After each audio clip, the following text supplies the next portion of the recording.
आज हम एमसीक्यूज भी डिस्कस कर रहे हैं, ठीक है। तो कल हम एक्सरसाइज के शॉर्ट क्वेश्चंस और जो न्यूमेरिकल्स रह गए हैं उनको डिस्कस करेंगे, ठीक है। तो पहले तो मैं आपसे पूछूंगा, क्वेश्चन नंबर 1 को आप अपने तौर पर सॉल्व करके मुझे बताएं कि क्या आंसर आएगा। फिर मैं आपको बताता हूँ कि वाकई में ये आंसर है या नहीं। देखें, हमारे पास एक डायमीटर दिया हुआ है वायर का, ठीक है, और वो है 0.50 प्लस माइनस 0.02 मिलीमीटर्स। यानी कि वो डायमीटर की वैल्यू दे रखी है इंक्लूडिंग द एब्सोल्यूट अनसर्टेनिटी। ये 0.50 सेंटीमीटर जो है ना, मिलीमीटर जो है, ये डायमीटर की वैल्यू है, और 0.02 उसकी अनसर्टेनिटी की, एब्सोल्यूट अनसर्टेनिटी की वैल्यू है, ठीक है। तो अब हमसे कहा जा रहा जी है कि इसमें परसेंटेज अनसर्टेनिटी कैसे फाइंड आउट करनी है। तो percentage uncertainty in diameter is equal to absolute uncertainty divided by measured value multiplied by 100। यही होता है ना फार्मूला। जी एब्सोल्यूट अनसर्टेनिटी जो कि है 0.202 actually, divided by measured value 0.50 multiplied by 100। तो इस तरह से हमारे पास जो वाकई में आंसर आना चाहिए वो आना चाहिए 4%। तो हमारा ऑप्शन बी ठीक रहेगा, 4%। अब दूसरे को सॉल्व करें। देखें हमारा सवाल क्या कहता है, पहले तो सुने। A reaction take place that is expected to yield 171.9 grams of products। हमें एक केमिकल एक्सपेरिमेंट में उम्मीद है कि जो रिएक्शन के बाद प्रोडक्ट्स हासिल होंगे उनका मैस जो होगा वो 171.9 ग्राम्स होगा। यानी कि ये हमारे पास ट्रू वैल्यू है या एक्चुअल वैल्यू है एक्सपेक्टेड रिजल्ट्स की। जबकि जब एक्सपेरिमेंट होता है तो उस एक्सपेरिमेंट के बाद जो रिजल्ट निकलता है, यील्ड्स आती हैं, वो है 154.8 ग्राम्स। ये उसकी ऑब्टेन्ड वैल्यू है या ऑब्जर्व्ड वैल्यू है, ठीक है। अब हमसे कहा जा रहा है what is the percent error for this experiment. तो हमें इस एक्सपेरिमेंट में जो एरर आ रहा है उसकी परसेंटेज फाइंड आउट करनी है। तो उसके लिए हमें पहले तो एरर का पता होना चाहिए। तो एरर किस तरह फाइंड आउट करते हैं हम? एरर फाइंड आउट करते हैं true value minus measured value या observed value. True value 171.9 grams है, माइनस 154.8 ग्राम्स ऑब्जर्व्ड वैल्यू या मेजर्ड वैल्यू है। तो इसको माइनस करें तो आंसर क्या आएगा? 17.1 ग्राम्स। ये तो हो गया हमारा एरर इस एक्सपेरिमेंट का। अब इसका परसेंटेज कैसे निकालेंगे? परसेंटेज निकालने के लिए हमने क्या करना है, एरर को यानी कि 17.1 ग्राम्स को डिवाइड करना है ट्रू वैल्यू पे, ठीक है, जी 171.9, और फिर मल्टीप्लाई कर देना है 100 से।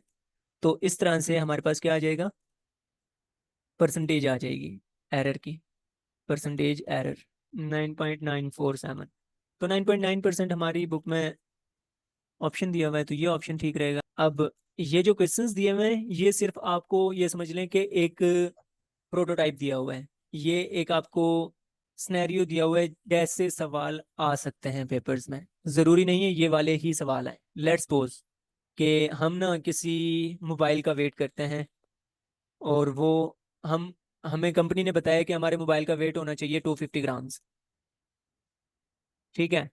जब हम उसको इलेक्ट्रॉनिक बैलेंस से मेजर करते हैं उसका आंसर आ जाता है 240 ग्राम्स। सही है। अब कहा जा जी रहा है कि इसमें परसेंटेज एरर फाइंड आउट करें। तो फिर से वही प्रोसेस होगा ना जो यहाँ पे किया। पहले एरर फाइंड आउट करेंगे, फिर उसकी परसेंटेज फाइंड आउट करेंगे। तो ये मतलब है एमसीक्यूज से आपको एक कॉन्सेप्ट डिवेलप करने के लिए कहा जा रहा है कि आप कॉन्सेप्ट डिवेलप कर लें। इस किस्म के कॉन्सेप्चुअल एमसीक्यूज आ सकते हैं आपके पेपर में। क्वेश्चन नंबर 3 को देखें। वो कहते हैं कि 3 डिफरेंट जो इंडिविजुअल्स हैं वो एक स्टैंडर्ड मैथ जिसका 2 ग्राम स्टैंडर्ड मैथ बताया हुआ है उसको मैयर करते हैं एक ही बैलेंस का इस्तेमाल करके। तीनों लोग एक ही बैलेंस का इस्तेमाल करके उसी एक स्टैंडर्ड मैथ को मैयर करते हैं, और तीनों का जो ऑब्टेन्ड मैथ आता है वो होता है 7.32 ग्राम्स। अब हमसे पूछा जा रहा है कि इस बैलेंस से ली गई जो मेजरमेंट है क्या है वो बोथ, उसमें एक्यूरेट, वो मेजरमेंट्स एक्यूरेट भी हैं प्रिसाइज भी हैं, क्या ऐसा है? या एक्यूरेट नहीं है ना ही प्रिसाइज है, एक्यूरेट है या सॉरी एक्यूरेट है प्रिसाइज नहीं है, या प्रिसाइज है एक्यूरेट नहीं है। इन 4 स्टेटमेंट्स में से कौन सी स्टेटमेंट है? तो फिर से डी ऑप्शन होगा, प्रिसाइज बट नॉट एक्यूरेट। वजह बताएं। क्योंकि तीनों लोगों की जो रीडिंग है वो आपस में तो करीब करीब आई है, लेकिन जो असल स्टैंडर्ड वैल्यू है उससे करीब नहीं है। शाबाश, वेरी वेल सेड। बिल्कुल ऐसा ही है, क्योंकि ट्रू वैल्यू के नजदीक नहीं है किसी की भी रीडिंग्स, जो कि 2.00 ग्राम्स थी। लेकिन जब तीनों ने अलग अलग रीडिंग्स ली तो वो 7.32 इतनी थी ना। जी जी। हाँ जी, 7.32 ग्राम्स तीनों ने अलग अलग से मेजरमेंट की, लेकिन तीनों का आंसर ये आया। तो इसका मतलब ये है कि ये एक दूसरे के तो करीब थी रीडिंग, लेकिन ट्रू वैल्यू से बहुत दूर थी। तो इस जैसे ट्रू वैल्यू से दूर होने की वजह से एक्यूरेसी खत्म हो गई, एक दूसरे के नजदीक नजदीक होने की वजह से प्रिसाइजन आ गई। तो ऑप्शन डी ठीक है जी। तो नेक्स्ट, फोर्थ का बताएं, फोर्थ क्या कहता है। Dimensions of universal gravitational constant is. Capital G होता है 6.67 इंटू 10⁻⁻11, जबकि उसका यूनिट जो होता है ना वो होता है न्यूटन मीटर स्क्वायर पर किलोग्राम स्क्वायर। तो अब कहा जा रहा है कि इसकी डायमेंशंस क्या होंगी, तो क्या डायमेंशंस होंगी। C option. सी ऑप्शन, कैसे पता चला। मुझे जो एक कि बात बताइए, ये आपने ग्रेविटेशनल कांस्टेंट का कहीं पे वो डायमेंशंस निकाली हुई हैं पहले। सर वो पीछे क्वेश्चन में निकाली थी ना। बस ठीक है। हाँ जी, आपने अगर डेरिवेशंस की हुई हैं तो बिल्कुल ठीक है। हाँ जी, ऑप्शन सी ही इसका सही बनता है। अब देखें, आपने वहां पे तो डेरिवेशन की थी, इस वजह से आपको इसका पता है ऑलरेडी कि किस तरह। लेकिन इधर देखो, इस यूनिट को देख लो। हम यूनिट से भी डायरेक्ट डायमेंशंस की तरफ जा सकते हैं, कैसे। अब देखो, हमें पता है कि न्यूटन मीटर स्क्वायर पर किलोग्राम स्क्वायर में जो न्यूटन है ना, वो इक्वल होता है kilogram meter per second square के। ये तो न्यूटन की वैल्यू हो गई, और ये मीटर स्क्वायर, ये मीटर स्क्वायर, और डिनोमिनेटर में क्या आ जाएगा, किलोग्राम स्क्वायर, ये किलोग्राम स्क्वायर। तो इसकी एक पावर इस किलोग्राम से कैंसिल हो जाएगी, तो बाकी क्या बचेगा, ये किलोग्राम ऊपर जाएगा, पर किलोग्राम हो जाएगा, है ना। जी और ये मीटर स्क्वायर और ये मीटर मल्टीप्लाई होकर मीटर क्यूब हो जाएगा, और ये सेकंड इनवर्स का स्क्वायर, तो ये सेकंड इनवर्स का स्क्वायर। अब देखें, ये यूनिट्स आ गए यूनिवर्सल ग्रेविटेशनल कांस्टेंट के इन टर्म्स ऑफ बेस यूनिट्स। अब बेस यूनिट किलोग्राम किस चीज का यूनिट है, मैस का। मैस की डायमेंशंस होती हैं कैपिटल एम, तो यहाँ पे इनवर्स है तो यहाँ पर भी इनवर्स आ जाएगा। इसी तरह मीटर किस चीज की डायमेंशन है, लेंथ की, तो लेंथ का क्यूब आ जाएगा क्योंकि मीटर का क्यूब है। और सेकंड किस चीज की का यूनिट है, टाइम का, तो टाइम की डायमेंशन कैपिटल टी, और ये -2। तो इस तरह से हमारे पास यूनिवर्सल ग्रेविटेशनल कांस्टेंट की जो डायमेंशन आती हैं वो ये आती हैं। और आपका option M inverse L cube T inverse squared, ये बिल्कुल सही आंसर है। सिक्स्थ का बताओ। सिक्स्थ का जो सोल्यूशन है ना, वो अभी हमने डिस्कस किया एवरेज वैल्यू वाला, जो अनसर्टेनिटी इन एवरेज वैल्यू फाइंड आउट करने के 3 स्टेप्स थे। तो वो 3 स्टेप्स अप्लाई होंगे यहाँ पे। पहले हमें क्या करना होगा, इनकी एवरेज निकालनी होगी, फिर उस एवरेज की हर एक से डेविएशन निकालनी होगी, फिर उस डेविएशन का एवरेज निकालना होगा यानी कि मीन। तो वो जो आंसर आएगा वो इस इन टाइमिंग एक्सपेरिमेंट के या टाइम्स के जो एवरेज में अनसर्टेनिटी की वैल्यू होगी। तो ये आपके जिम्मे है, इसको सॉल्व कीजिएगा और मुझे बताइएगा कि इसका आंसर क्या था। सातवां, देखें, which of the following quantity has different dimensions. Force, weight और टेंशन तीनों फोर्सेस हैं। फोर्स जो होती है वो भी फोर्स ही है, वेट फोर्स ऑफ ग्रेविटेशन को कहते हैं, टेंशन स्ट्रिंग के अंदर फोर्स को कहते हैं, खिंचाव की फोर्स को। जी तो जी। यानी कि ये तीनों सिमिलर टर्म्स हैं। तो इनसे डिफरेंट कौन सी होगी, मॉडुलस ऑफ इलास्टिसिटी।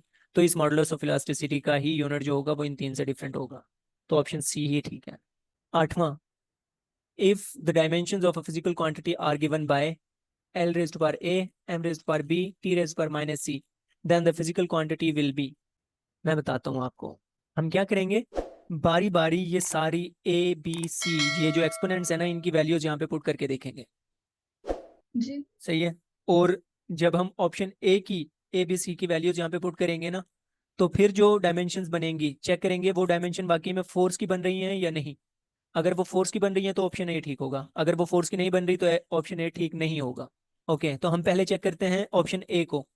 एल की जगह की पावर में ए की जगह पर पुट कर देते हैं -1, और एम के अंदर बी की जगह पर पुट कर देते हैं 0, और टी इनवर्स में सी की वैल्यू पुट कर देते हैं -2। तो ये जो डायमेंशंस बन रही हैं ये कुछ इस तरह से फाइनलाइज हो जाएंगी, L-1 टी इनवर्स, नहीं ये टी स्क्वायर। क्या ये फोर्स की डायमेंशंस है, नहीं। तो ये फोर्स की डायमेंशंस नहीं है, तो ऑप्शन ए ठीक नहीं है। इसी तरह प्रेशर के लिए ए बी सी, पहले इन ए बी सी की वैल्यू यहाँ पे पुट करेंगे और चेक करेंगे वो डायमेंशंस वाकई में प्रेशर की डायमेंशंस बन रही हैं। तो अगर वो प्रेशर की डायमेंशंस बन रही होंगी तो ऑप्शन बी ठीक होगा। Let's check. तो एल के अंदर ए की वैल्यू क्या पुट करेंगे, -1, और एम के अंदर बी की वैल्यू क्या पुट करेंगे, 1, और टी के लिए -2 पुट करेंगे। तो फाइनल डायमेंशंस बन रही हैं L inverse M T square. तो क्या ये डायमेंशंस प्रेशर की डायमेंशंस हैं? तो आंसर है नहीं। नहीं, क्योंकि उसमें फोर्स पर यूनिट एरिया ये प्रेशर होता है। तो फोर्स में टी इनवर्स स्क्वायर आता है, तो यहाँ पर तो टी का की पावर +2 है, तो ये प्रेशर की जी। डायमेंशंस नहीं है। तो ऑप्शन बी भी ठीक नहीं है। अब हम ऑप्शन सी को देख लेते हैं। ऑप्शन सी के जो कोएफिशिएंट्स एक्सपोनेंट्स की वैल्यूज हैं वो यहाँ पे पुट कर देते हैं। तो यहाँ पे लिख देता हूँ, एल की पावर में ए की जगह पे क्या पुट करेंगे, 1, एम में बी की जगह पर क्या पुट करेंगे, 0, और सी में टी इनवर्स सी की जगह पर 1। तो एल टी इनवर्स हमारे पास डायमेंशंस बन रही हैं। तो ये क्या वेलोसिटी की डायमेंशंस है? जी। तो ऑप्शन सी ठीक है। इसी तरह आप डी को भी चेक कर सकती हैं। अब हम डिस्कस करते हैं हमारे चैप्टर नंबर 1 की एक्सरसाइज के शॉर्ट क्वेश्चंस को। तो उनमें से पहला शॉर्ट क्वेश्चन है कि create a table to show reasonable estimate of some physical quantities. यहाँ पर हमसे कहा जा रहा है कि कुछ आप फिजिकल क्वांटिटीज अज्यूम करें और उनकी एस्टिमेट्स लगाकर कोई एक टेबल बनाएं। तो मैंने आपके लिए एक टेबल डिज़ाइन किया है। इस टेबल में ना आप देख सकती हैं तीन जो डायमेंशंस हैं, सॉरी, तीन क्वांटिटीज हैं। वो मैस की एस्टिमेशन लगाई हुई है। पहली देखें, मैस ऑफ द ब्रिक, एक ईंट की मैस की वैल्यू कितनी हो सकती है? तो हम एस्टिमेट लगा सकते हैं 2.5 kg। ठीक है। जी। Mass of a human body, हम एक नॉर्मल इंसान का जो मैस होगा वो ऑन एन एवरेज 65 kg होगा। अब इससे ज़्यादा भी होते हैं कुछ लोग, कुछ कम भी होते हैं, लेकिन हम एवरेज मैस 65 kg ज्यूम कर सकते हैं, एस्टिमेट लगा सकते हैं। Life span of a human कितना हो सकता है, 65 year average life span. Time of one heart beat, 1 second. दिल को एक मरतबा धड़कने में कितना टाइम लगता है, ऑलमोस्ट 1 सेकेंड। ठीक है, एस्टिमेटेड टाइम जी। है। Height of a human 1.3 meters and 1 light year, 9 × 10⁻15 meters. Light year क्या होता है? जितना डिस्टेंस लाइट ट्रैवल करती है एक साल में। सही जवाब।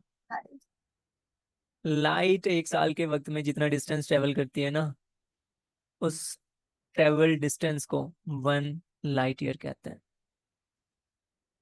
तो 9 × 10⁻15 मीटर्स का डिस्टेंस कवर करती है लाइट एक साल के वक्त के अंदर। तो दीज आर सम जी। एस्टिमेटेड क्वांटिटीज, और उसका टेबल जो हमें रिक्वायर्ड था पहले शॉर्ट क्वेश्चन के आंसर में। ठीक है, उससे next short question number 2, express the units of the following drive quantities in terms of base units. हमारे पास कुछ ड्राइव क्वांटिटीज हैं जिनके यूनिट्स को in terms of base units describe करना है। तो अब देखें, हमारे पास फोर्स, फोर्स का यूनिट क्या होता है, न्यूटन होता है ना। न्यूटन इक्विवेलेंट होता है किलोग्राम मीटर पर सेकंड के। तो ये फोर्स के यूनिट की इन terms of base units representation हो गई, पर सेकंड स्क्वायर होता है एक्चुअली। तो इस तरह से सिर्फ इसके यूनिट्स को बेस यूनिट्स की टर्म्स में डिस्क्राइब करना था। Work, unit of work is जॉल, जो कि इक्वल होता है न्यूटन मीटर के। अब न्यूटन किस चीज़ के इक्वल होता है, न्यूटन इक्वल होता है kilogram meter per second square के। तो ये न्यूटन की जगह पे हमने लिख दिया kilogram meter per second square, और ये वाला मीटर भी इधर आ गया। तो ये मीटर मीटर से मल्टीप्लाई होकर क्या हो जाएगा, किलोग्राम मीटर स्क्वायर पर सेकंड स्क्वायर। जी, तो मरियम मुझे बताओ, इन इन यूनिट्स को देखकर आप डायमेंशंस फाइंड आउट कर सकती हैं। जी। तो वर्क की डायमेंशन मुझे बताओ क्या होंगी। Capital M L square T inverse square. शाबाश। Capital M L square T inverse square. Power, power का यूनिट क्या होता है, वॉट जो होता वाट। है हम्म, 1 जॉल पर सेकंड जो होता है। जॉल पर सेकंड के इक्वल होता है। जाउल इक्वल होता है न्यूटन मीटर के, तो ये न्यूटन मीटर पर सेकंड हो गया। अब न्यूटन इक्वल होता है kilogram meter per second square के, kilogram meter per second square metre per second. तो इसको कलेक्टिवली हम लिखे हैं, मीटर को मीटर से मल्टीप्लाई करेंगे तो मीटर स्क्वायर हो जाएगा, ये सेकंड इनवर्स क्यूब हो जाएगा। तो ये पावर का unit in terms of base units. Pressure, pressure के बारे में बताएं, प्रेशर का यूनिट क्या होता है? और पास्कल। या जो कि इक्वल होता है किस चीज के? फोर्स पर, force per unit area. Area होता है न्यूटन पर मीटर स्क्वायर। तो न्यूटन फिर से kilogram meter per second square divided by meter square. तो ये मीटर इसकी एक पावर को कैंसिल कर देगा, ये हो जाएगा किलोग्राम पर metre per second square. Okay, electric charge, electric charge का यूनिट होता है कॉलम। कॉलम इक्विवेलेंट होता है 10th में Q/T, फार्मूला पढ़कर आई है करंट का। तो यहाँ से जी। चार्ज निकालना है हमने, तो ये इधर ले आते हैं, तो Q is equal to I multiplied by T।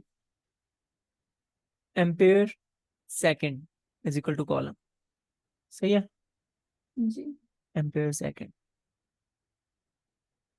तो that's how we can convert the units of these derived quantities in terms of base units। और बेस यूनिट्स जब हमारे पास निकल आते हैं तो हम उससे डायरेक्ट डायमेंशन भी निकाल सकते हैं। बहुत बड़ा एडवांटेज है एमसीक्यू सॉल्व करने के लिए। लेट्स सपोज आपके एमसीक्यूज में आ गया कोई इस किस्म की क्वांटिटी आ गई है और आपसे कहा जा रहा है उसकी डायमेंशन निकालें, जबकि आपको उसका फार्मूला नहीं पता और आप उसके यूनिट को in terms of base unit लिख सकती हैं, तो आप बेस यूनिट्स के थ्रू डायरेक्ट डायमेंशंस तक जा सकती हैं। Next, why is it important to use an instrument of smallest resolution? Resolution कम होने का मतलब है बच्चे के उसका लीस्ट काउंट बहुत कम हो, स्मॉलेस्ट लीस्ट काउंट। अगर हम इन टर्म्स ऑफ ऑप्टिक्स बात करें तो ऐसा इंस्ट्रूमेंट जो बहुत ज़्यादा नज़दीक नज़दीक रखे हुए दो डॉट्स के दरमियान में डिफरेंस कर सकता है, उस डिवाइस को हम ज़्यादा रेजोल्यूशन वाला डिवाइस या इंस्ट्रूमेंट बोलते हैं, या कैमरा बोलेंगे, या क्या कहेंगे, माइक्रोस्कोप बोलेंगे। लेकिन यहाँ पे ज़्यादा अच्छी रेजोल्यूशन मतलब ज़्यादा छोटी पैमाइश करने वाला, सही है। जी। ज्यादा छोटी कौन सा पैमाइश करेगा इंस्ट्रूमेंट? जो जिसका लीस्ट काउंट सबसे कम होगा। तो बहुत कम लीस्ट काउंट रखने वाला इंस्ट्रूमेंट क्यों यूज किया जाना चाहिए? तो उसके काफ़ी सारी वजूहत हो सकती हैं। उनमें से पहली वजह यह है कि वो प्रिसीजन को बेहतर बना देता है। अगर हम कम रेजोल्यूशन वाला इंस्ट्रूमेंट यूज करेंगे तो उससे हासिल होने वाले जो रिजल्ट्स होंगे उनकी प्रिसीजन जो होगी वो ज़्यादा होगी। Instruments with smaller resolution can detect smaller changes in the quantity being measured, leading to more precise measurements. दूसरा एडवांटेज ज़्यादा अच्छी रेजोल्यूशन वाला इंस्ट्रूमेंट यूज़ करने का यह है कि उसकी एक्यूरेसी बेहतर हो जाती है। High resolution enables us to take more accurate measurements as it reduces the error in the measurements। ज़्यादा छोटा लिस्ट काउंट वाला इंस्ट्रूमेंट जो होगा ना वो ज़्यादा एक्यूरेट मेजरमेंट्स देगा क्योंकि वो एरर्स को कम कर देता है, और जिसकी एरर की वैल्यू कम होती है वो ज़्यादा एक्यूरेट मेजरमेंट होती है। और जो थर्ड एडवांटेज हो सकता है वो ये है कि ये एरर को रिड्यूस कर देता है। A smaller resolution helps minimize the measurement error, measurement में आने वाले एरर्स को कम कर देता है। आगे question number 4, what is the importance of increasing the number of readings in an experiment? कि हम जब कोई एक्सपेरिमेंट करते हैं उसमें एक ही चीज को एक से ज्यादा मर्तबा नोट करना उसकी रीडिंग्स कहलाता है। कि एक मरतबा नोट किया ना तो उसकी 1 रीडिंग है, उसी को दूसरी मरतबा किया तो उसकी रीडिंग्स इंक्रीज कर दी, 2 रीडिंग्स कर दी हमने, 3 रीडिंग्स कर दी, 4 रीडिंग्स। इस तरह हम रीडिंग्स को, एक ही एक्सपेरिमेंट की रीडिंग्स को इंक्रीज करके कौन कौन से एडवांटेजेस हासिल कर सकते हैं। तो अब आपको कुछ ना कुछ आंसर भी जहन में आ रहा होगा कि जब हम ज्यादा रीडिंग्स लेंगे फिर उनका एवरेज निकाल के उस एक्सपेरिमेंट का रिजल्ट डिस्कस करेंगे तो वो ज्यादा एक्यूरेट माना जाएगा। तो इसका मतलब ये हुआ कि रीडिंग्स को इंक्रीज करने से एक्यूरेसी इंक्रीज हो जाती है रिजल्ट्स की। More readings help average out random errors leading to more accurate and reliable results. कि जब हम रीडिंग्स को बढ़ा देते हैं, एक मरतबा रीडिंग लेंगे ना, लेट्स सपोज हमने एक पेंसिल या कोई रॉड लिया हुआ है उसकी लेंथ सिर्फ एक मरतबा मेजर की है, तो हो सकता है उसे एक मरतबा ली गई मेजरमेंट में कोई ह्यूमन एरर आ गया हो सकता है हमने कोई और गलती कर दी हो, रीडिंग सही से ना ली हो, तो उसमें काफी सारे इश्यूज हो सकते हैं। जब इसी को हम 5 मरतबा नोट करके फिर उनका एवरेज निकालेंगे तो फिर उसमें गलती एरर होने के चांसेस कम होंगे, तो वो ज्यादा एक्यूरेट मानी जी। जाएगी। दूसरा जो है वो ठीक। रिड्यूस रैंडम एरर, के ज्यादा रीडिंग्स लेने से रैंडम एरर कम हो जाता है, इस वजह से भी ज्यादा रीडिंग्स लेनी चाहिए हमें। और इन्हांसिस प्रिसीजन, के ये भी प्रिसाइजन को इंक्रीज कर देता है, ज्यादा रीडिंग्स लेने से हम प्रिसाइजन को इंक्रीज कर सकते हैं। The next question is what is the difference between the precision and accuracy. तो ये तो हमने ऑलरेडी डिस्कस किया हुआ है, जो हमने प्रिसाइजन और एक्यूरेसी वाले टॉपिक के अंदर डिस्कस की थी। Next question number 6, what is the principle of homogeneity. जी मुझे बताओ ये होता क्या है, ये हमने डिस्कस किया हुआ है। जी, हमने अगर किसी भी इक्वेशन की करेक्टनेस चेक करनी हो तो फिर हम दोनों साइड्स की डायमेंशंस कैलकुलेट करते हैं और फिर देखते हैं अगर वो आपस में इक्वल होते हैं तो फिर जो इक्वेशन होती है वो डायमेंशनली करेक्ट होती है, और अगर दोनों साइड्स इक्वल नहीं होती तो फिर वो डायमेंशनली गलत होती है। शाबाश, very good. Principal of homogeneity वही स्टेटमेंट हमने यहाँ पे लिखी है जो आपने उर्दू में हमें बता दी। मैं इसको बिल्कुल भी नहीं पढ़ रहा। Question number 7। जी तो हमारा क्वेश्चन नंबर 7 है। इस क्वेश्चन में हमें 5 डिफरेंट स्टूडेंट्स की तरफ से किया गया, नोट किया गया टाइम इस चीज़ का, जब बॉल थ्रो की थी अपवर्ड्स, उसको ज़मीन पर वापस आने के लिए जो टाइम लगा, उस टाइम के रिजल्ट्स दिए हुए हैं। उनसे कहा जा रहा है कि इन 5 आउटकम्स की अनसर्टेनिटी कितनी होगी और उसको लिखने का सही तरीका क्या होगा। तो उसके लिए हम क्या करेंगे, हम एवरेज वैल्यू में अनसर्टेनिटी फाइंड आउट करने का रूल अप्लाई करेंगे। तो उसमें हम क्या करते थे, सबसे पहले गिवन क्वांटिटीज की एवरेज वैल्यू फाइंड आउट करते थे।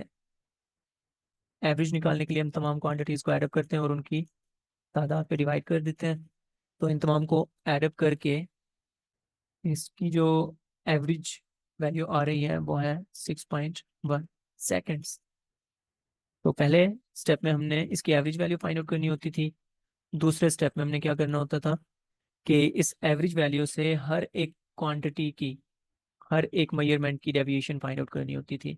तो 6.1 की जो 6.2 से डेविएशन है वो इस तरह से फाइंड आउट की जाएगी, 6.2 minus 6.1 which will be equal to 0.1 second. इसी तरह 6.0 minus 6.1, that will be equal to, होना -0.1 चाहिए लेकिन डेविएशन हमेशा पॉजिटिव होती है तो ये 0.1 सेकेंड। जबकि 6.4 से इसकी डेविएशन जो आएगी वो आएगी 0.3 सेकेंड्स। 6.1 से इसकी जो डेविएशन आएगी वो 0 सेकेंड्स। और 5.8 से इसकी जो डेविएशन आएगी वो आएगी 0.3 सेकेंड्स। तो दूसरे नंबर पे हमने इस डेविएशन, इस एवरेज वैल्यू की हर टर्म से डेविएशन फाइंड आउट करनी होती है। तो तीसरे स्टेप में हमने क्या करना होता है, तीसरे स्टेप में हमने इन तमाम डेविएशंस का मीन फाइंड आउट करना होता है। और वो किस तरह फाइंड आउट करते हैं, हम क्या करते हैं, वो जो मीन होता है ना वही अनसर्टेनिटी होती है एवरेज वैल्यू की। तो इनको ऐड करके 5 पे डिवाइड करने से जो हमारे पास आंसर आ रहा है वो आ रहा है 0.16 सेकेंड्स। तो ये हमारे पास इस एक्सपेरिमेंट की अनसर्टेनिटी हो गई। और इस रिजल्ट को लिखने का तरीका कुछ इस तरह से होगा कि 6.1 सेकेंड प्लस माइनस 0.16 सेकेंड्स। तो this is the final result of this question. इस क्वेश्चन में हमने डायमेंशंस फाइंड आउट करनी है प्लांक्स कांस्टेंट की। तो प्लांक्स कांस्टेंट है h। तो उसके लिए पहले ये फार्मूला देखें, इज इक्वल टू HF। अब h की डायमेंशंस फाइंड आउट करने से पहले हम इसका फार्मूला देख लेते हैं। फ्रीक्वेंसी को अगर हम इस साइड पे डिवाइड कर दें तो h will be equal to E/F। तो अगर हमने h की डायमेंशंस फाइंड आउट करनी है तो हमें एनर्जी की डायमेंशंस को डिवाइड करना होगा फ्रीक्वेंसी की डायमेंशंस पे। तो एनर्जी की डायमेंशंस क्या होती है, एनर्जी की डायमेंशंस होती हैं M L squared T inverse squared. ये एनर्जी की डायमेंशन हो गई, इनको डिवाइड करना होगा फ्रीक्वेंसी की डायमेंशन पे। फ्रीक्वेंसी की डायमेंशन होती हैं टी इनवर्स, टी इनवर्स। तो अगर हम इसको ऊपर मल्टीप्लाई करें तो हमारे पास जो प्लैंक्स कांस्टेंट की डायमेंशन आ रही हैं वो आ रही हैं M L squared T inverse. तो हमारे प्लैंक्स कांस्टेंट एच की जो डायमेंशंस हैं वो इक्वल है M L T inverse, sorry L squared. So this is the final result we wanted to obtain.